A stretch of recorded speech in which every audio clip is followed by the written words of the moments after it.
யாருடா அங்க? டேய் உன்னதான் காது கேட்காதா? யாருடா நீ? வெளியே போடா. என்ன முறைச்சு பாக்குற? இது எங்க இடம்? வெளியே போக சொன்ன? നീ ഏതാടാ പുളുന്താനെ? പുളുന്താരാ? അതെന്നത്? നീതാണ്ടാ പുളുന്താരാ? പുളുന്താൻ ഞാൻ അല്ലേ? ഇത് മരുതാ വല്യപ്പച്ച? മരുന്നാ? എന്നാ മരുന്ന്? മരുന്നല്ല, മരുത്. നമ്മുടെ വീട്ടില് പണി ചെയ്യാൻ വരുന്ന ആളാ. ഇതെന്റെ വല്യപ്പച്ചനാ മരുതേ. വല്യപ്പച്ചനാ? അതെന്നത്? അപ്പച്ചന്റെ ചേട്ടനാ. അപ്പടിയാ? വേറെ ഏതോ ആളുണ്ടെന്ന് ഞാൻ നിனைச்சேன். എന്റെ നീ ഇപ്പൊ വാങ്ങിച്ച് കെട്ടിയാനെ. ആളെ മനസ്സിലായാലെന്ന് വെച്ച് ചുമ്മാ ഒരാളെ കയറി വാടാ പോടാന്ന് വിളിക്കുന്നത് ഏതായാലും മര്യാദ. എന്നെങ്ക നീ ഒരു അഹങ്കാരിയാന്ന് പറയുമായിരുന്നു. ഒരു ചെറിയ ശിക്ഷ നിനക്ക് വേണം. എന്നെങ്ക ഇനി ആരോടും മര്യാദ കേടായിട്ട് പെരുമാറരുത്. മനസ്സിലായോടാ? മനസ്സിലായോ?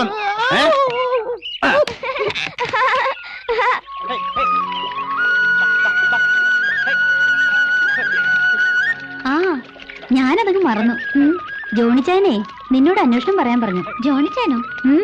മൈസൂർ ബേക്കറി നടത്തുന്ന എന്റെ ജോണിച്ചാനെ പറ്റി ഞാൻ പറഞ്ഞില്ലായിരുന്നോ? ആ ഞാൻ നിന്റെ വിശേഷങ്ങൾ കത്തിൽ എഴുതിയായിരുന്നു. എന്തോന്ന് നല്ല കൊച്ചാണ് ആനി എന്ന പേര് എന്നൊക്കെ. എങ്കി ആ നല്ല കൊച്ചായ ആനി എന്ന പെണ്ണിനോട് എന്റെ അന്വേഷണം പറയൂന്ന് ജോണിച്ചാൻ ഇങ്ങോട്ട് എഴുതി. ഇനി തിരിച്ചെഴുതുമ്പോ നീ അങ്ങോട്ട്. നിങ്ങൾ എവിടെ പോവാ? പള്ളിയിലോട്ട് അച്ചായ. ഇന്ന് ഞായറാഴ്ച അല്ലയോ? ആ പറഞ്ഞ പോലെ ഇന്ന് ഞായറാഴ്ചയാണല്ലോ. എന്നാ ഞങ്ങളുണ്ട് പള്ളിയിലേക്ക്. നാട്ടിൽ നിന്ന് വന്നേ പിന്നെ ആഴ്ചയൊന്നും അറിയത്തില്ലെന്നേ. ഈ ചെറുക്കനെ താഴോട്ട് ഇറക്ക ചായ. അവനങ്ങനെ സൂചിച്ചിരിക്കുന്നുണ്ടല്ലോ. അവൻ സൂയിക്കട്ടടി, അവൻ എന്റെ ചെറുക്കനല്ലയോ. അമ്മച്ചിക്ക് അസൂയ വല്യപ്പച്ച. എന്നാത്തിനാ എന്റെ തോളെ കയറി ഇരിക്കാൻ പറ്റാത്തതിനോ? ആന്നോടി നിനക്ക് ഇരിക്കണോടി? ഈ ചെറുക്കന് അടിയുടെ കുറവാ. ഓ പിന്നെ ഇനി ഇവനെ തൊടാൻ ഒരുത്തനെ ഞാൻ സമ്മതിക്കല്ല. ഈ കൊച്ചന്റെ മൂങ്ങാ പോലെ ഇരിക്കുന്നേ വേണ്ടത്തില്ലയോ?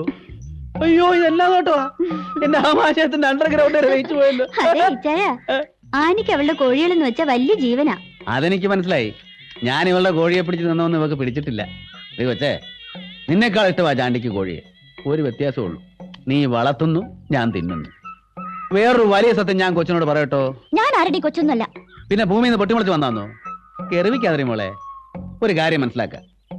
ഈ ലോകത്തുള്ള സകല പച്ചക്കറികളും സകല കിളികളും സകല മീനുകളും സകല മൃഗങ്ങളും എന്ന് വേണ്ട സകല ചരാചരങ്ങളും മനുഷ്യന് തിന്നാൻ വേണ്ടി ദൈവം തമ്പുരാൻ ഉണ്ടാക്കിയതാ. എങ്കിതാ പോന്ന പട്ടി പിടിച്ചങ്ങ് തിന്നും. ചാണ്ടി പട്ടിയെ തിന്നിട്ടുണ്ട്. നോക്കറിയോ, മൂത്രാശയ സംബന്ധമായ സകല രോഗങ്ങൾക്കും പട്ടിയിറച്ചി അതിവിശേഷമാണ്. കുറച്ച് സംഘടിപ്പിക്കട്ടോ.